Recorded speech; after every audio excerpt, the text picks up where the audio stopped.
So, coming back from injury, very low amount of time on the bike, compared to earlier in your career, were you ever a kind of guy that's like, oh, I have to be able to be fit, ready, 30s?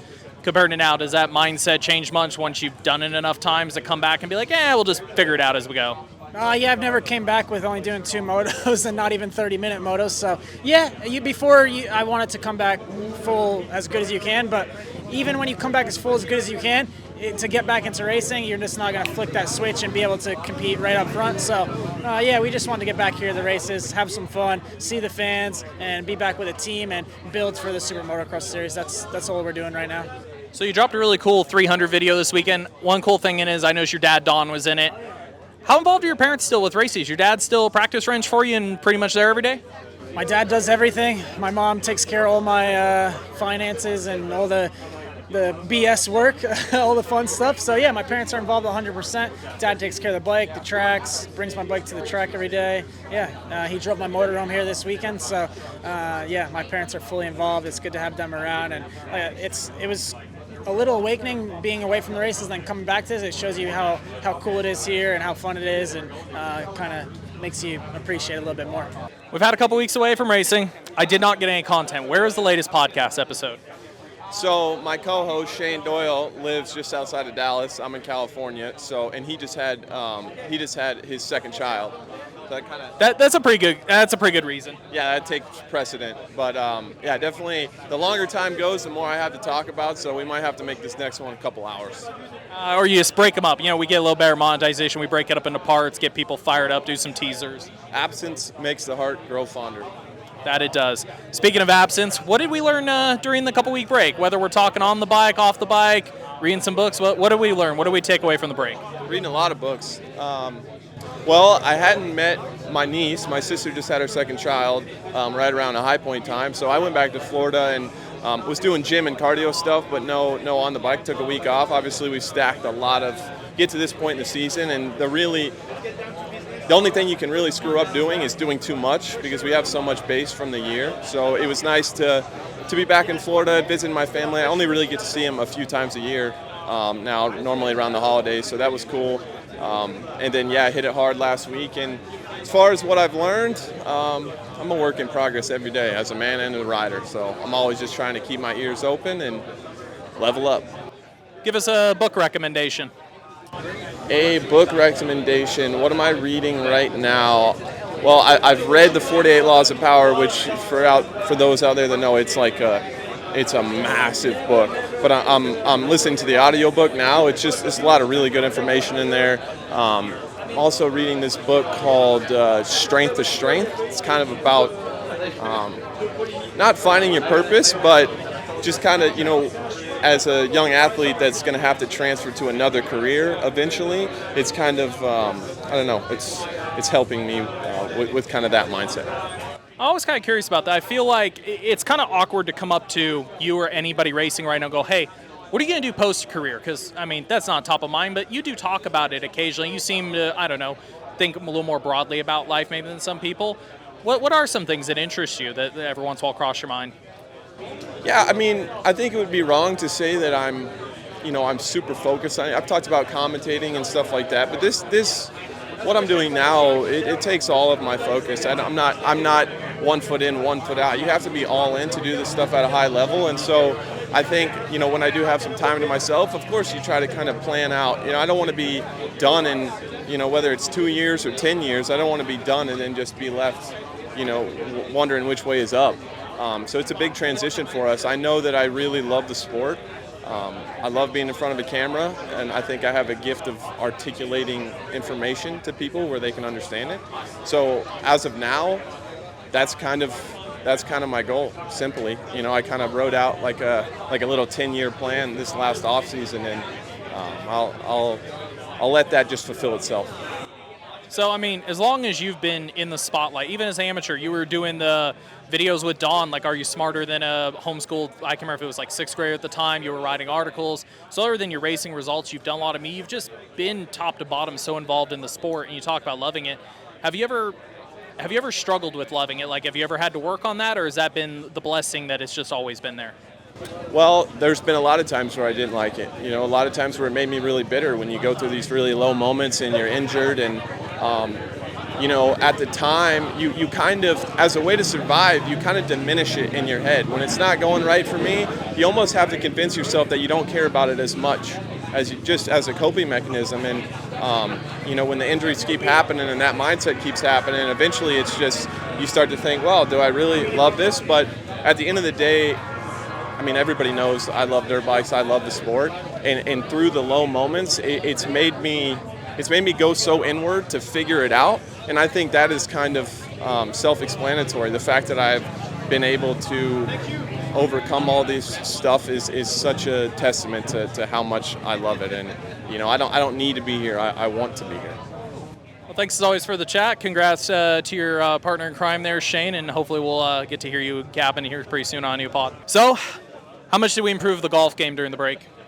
Not a lot. We only got to golf for 2 days. We did probably, 36 holes on the first day, and then only 18 on the next. So we didn't get to do a lot of golfing, sadly, because once we got back to Florida, it's just way too damn hot. But no, we got to train a bit and get fitter, so that's one good thing. Did you and Truman give little Drew a little bit of shit for Loretta's, or did we watch his motos? Yeah, we watched Drew. It was a little bit disappointing because we know he's better than that. We know he's his technique and his capability is a lot faster than the muddy road. I think we just got to get past that bit of a mental block for him. But we're gonna keep on him and make sure we train him up for the last round at Ironman. For the combine, I think at more of a pro track, and if he rides like he rides, there's no doubt he should win it easily. How fun is it having kids like him down there? I remember I asked your dad one time, kind of like, oh, you have your brother to ride with, of course, you two, but then you basically have a lot of kids that are younger than you and a lot of amateurs, and your dad goes, Jen and Hunter ride together. The corners are too perfect. The kids mess them up a little bit. They actually make the track, have some technical to them, but you're still a bit younger. We always joke about it. You seem to have fun with them during the week. Is it cool having that group instead of maybe just a bunch of veterans around you, per se? I think it does. It kind of keeps the fun in it because the kids, they're still just at the start of their career, and we're still at our start of our career, and I feel like they keep it just fun for us. And obviously they make the track a little more difficult with blowing the lines out, so I think it keeps us on our toes. So at the end of the day, it's making us a better rider and more so enjoying our training days with them. I got one more Loretta's question for you. What do we have to do to get Jacob Hayes more competitive next year? That was probably my biggest disappointment of the week. We told him he was getting paid to go there, and we were like, hey mate, we'll pay you not to go there. At the place, it's a cool place I think to go and watch there maybe, but to go and race, it's a horrible track, especially on big bikes. It's terrible. So it's more of a small bike track, but yeah, we thought we were going in pretty confident, feeling good, but we got humbled pretty quickly, especially with our starts. Starts were rough. I do respect it. I texted a couple of my friends that didn't do good that weekend, be better. Jacob was the only one that didn't text back excuses. I text back, be better, and he just said, yeah, no shit. Yeah, no, he takes it straight. He came to the compound for like 2 weeks before. We personally think he should have came out like a month or so before Loretta's, really get a boot camp in him, but we only dealt with 2 weeks, but it was fun while he was down there. Hopefully, we wanted to move down really badly because it was fun having him down there. Jacob's a fun dude. How does this feel compared to other weekends when you've potentially been able to win a title or clinch it? Does it feel really any different? Did you have any nerves this week, or just taking it as it comes? Just taking it as it comes, really. I haven't really put too much thought into it. Just another race weekend, and just going with the same mental that I have every other race. Just get my start, just execute my races. A lot of riders look forward to the 2-week break after the summer grind, but there's a big goal in front of you, so I'm guessing, did we do anything fun during the 2 weeks, or was it just full grind session? Yeah, I got stuff to work on, so we still got to continue to progress, and we were doing that. We got a little better through those weeks off. It's just continue to build, keep training, and work on some technique stuff, work on some early moto sprint speed, just stuff that I lack a little bit. So we got that dialed in. It's getting a little better. We're still, we're not 100% there. This year's a learning year for me, and we've learned quick, but yeah, I'm excited and I'm ready to fight to the end. Sorry, I only have one mic this week. I saw a lot of people tripping out. You guys do this all the time, but you do the no clutch, no brake drills, but people keep tripping out because they see you riding a 450 with no clutch perch. You and everybody on Star, Swanee kind of has you guys do that as a drill, right? Yeah, it's mainly because I freaking bang the turns. Like, I go into them like, bam, like hop out of them and smash them. So if you don't have a clutch and brake, I mean, you can't really do that because your bike limits you from doing that. It just helps you with roll speed. So I've just been big on getting my roll speed up, and I feel like that's a little bit of a weakness I have, is wanting to slam the ruts. And if I can fix that, I mean, you can gain a second or two on the track just being smoother. I think we talked about this a little bit after the two kind of sandier rounds. I think when we see you like Schugel, when it's hard pack and it can take it, you're willing to send it coming in, which is a positive. But like I said, you sometimes have to mix it with the conditions and know, like, okay, I got to be smoother on entry here. I have to stay under the fluff. It's hard because it's fun to bury it in a corner from time to time. Yeah, definitely. I always go for the bar drag in every turn. That's just my thing for some reason. So I got to learn to, calm down, flow the turns, but we're getting there. It's getting good, and yeah, this year has been great. It's been a lot of good learning, so I'm excited. One last one, talking about your first pro year in general. I've run into fans at Supercrosses. I have people come up, see me as a media guy. They start asking questions. I always ask them, like, hey, why are you here? Who are you here cheering for? Blah, blah, blah. And, if somebody comes up to me and says, oh, I'm here to cheer Jett Lawrence, I'm here for Chase or that, I'll ask them how many times you've come to this race. Oh, I've been coming here for 10 years. I legitimately ran into people at Supercross Outdoors. They're like, hey, I'm here to watch Haiden Deegan. I'm like, cool. How many times do you come to this race? They're like, I've never been to a Supercross before. I've never been to an outdoor national. I've said this a few times this year. I legitimately think, there's a lot of big names that people come to watch. I legitimately think you've brought new fans to the races. How much have you experienced that, like guys coming up to you in autograph lines and stuff?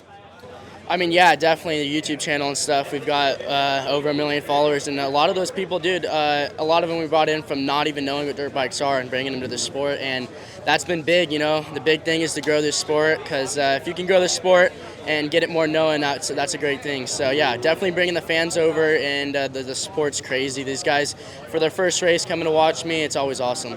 Well, we're in your home state. I imagine I'm going to see a lot of people flip you off, a lot of people that tell you to go pound sand this weekend, and a lot of other explicits.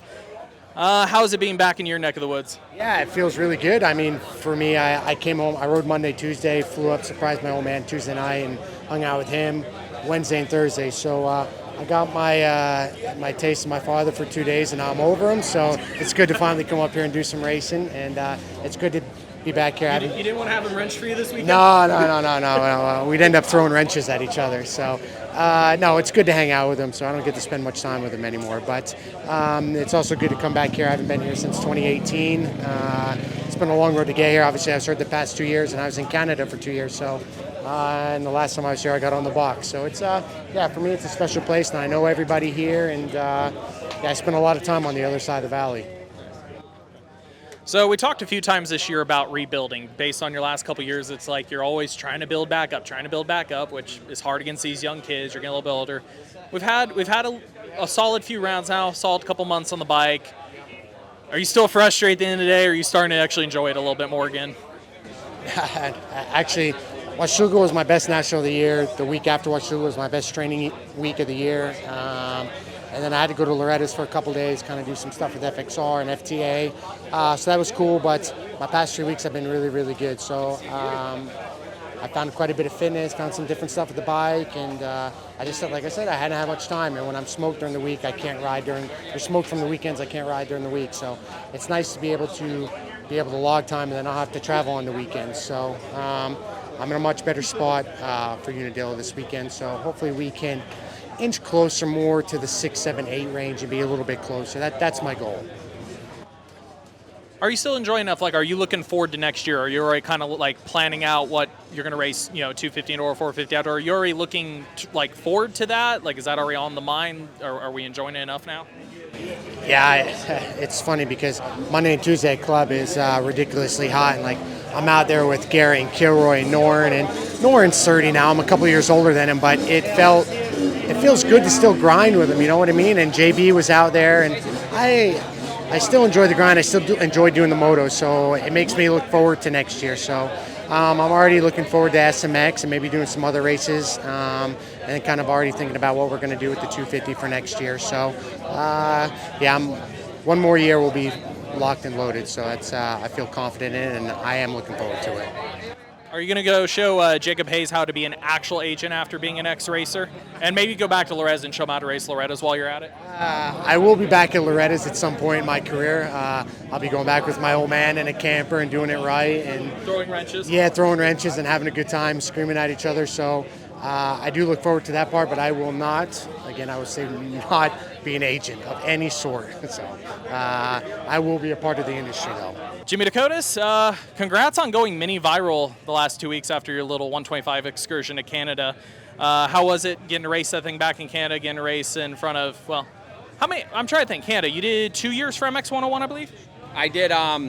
So I started my Canada stint in 2015. I did privateer Supercross, and then I was trying to figure out to do outdoors as a privateer, or it was to take Kev's offer and go up there. And at the time, taking Kev's offer to go up there was just better for me. I was able to actually race every weekend, not spend money out of my pocket, and then it turned into this big family thing where me and Kev and his family and all the team and everyone, we really had a good relationship. And then Kev was actually the one who married me and Jamie at our wedding. So it's been cool to do that. So I did 1 year in 2015 there. So when I did this little Ripper Returns tour, I was like, where am I going to go? I hit up Kev. I'm like, is there a Canadian National that you raced at your track this year? He's like, yep. So I'm like, all right, I'm doing that one. So I went up and did that one, obviously, but I blew the 250F up. So then DeChambeau was a week after, and I'm like, I got to go get redemption. So I went up, brought the 125, and kind of did it as a little warm-up for this, a little practice. So I'm thankful I did it because getting to race up there against those guys was really, really good prep for me.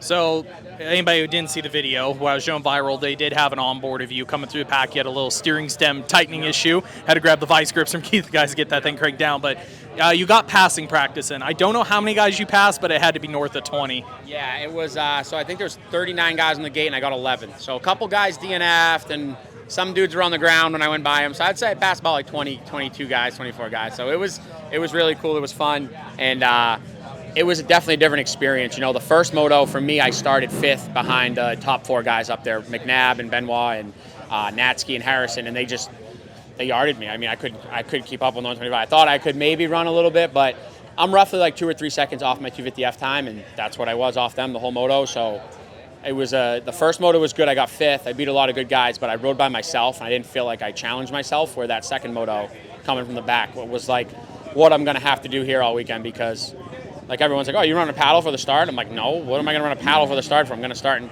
25th anyways, and then I'm going to hate it on the track. So, yeah, I know I got to come through the pack here on the 125. There's no way I'm getting a start. So that was good practice, and it was cool that it went a little viral like that. It was cool. I guess now maybe I'll have another million view on the 2-stroke. So one last one for you.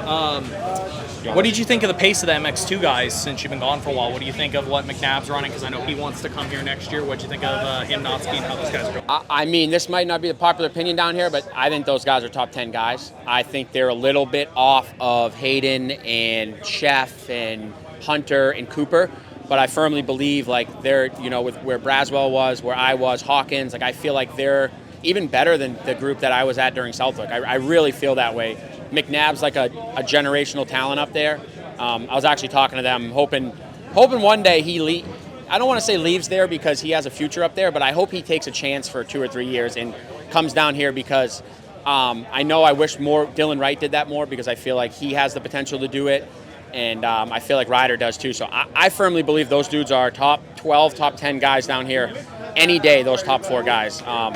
And I'll stand by that on those bikes they're on up there. I know they're not on as good bikes down here, but I firmly believe Ryder could come here and pull a top 10 out on a good day, so I'm confident in that. Tanya Leok, welcome to the U.S. I'm actually surprised for as long as the career you've had here, this is your first U.S. National. One I'm really curious about is we kind of have an influx of MXGP guys racing the last couple weekends and even racing this weekend. Why come all the way to the U.S. and race instead of hit a few GPs?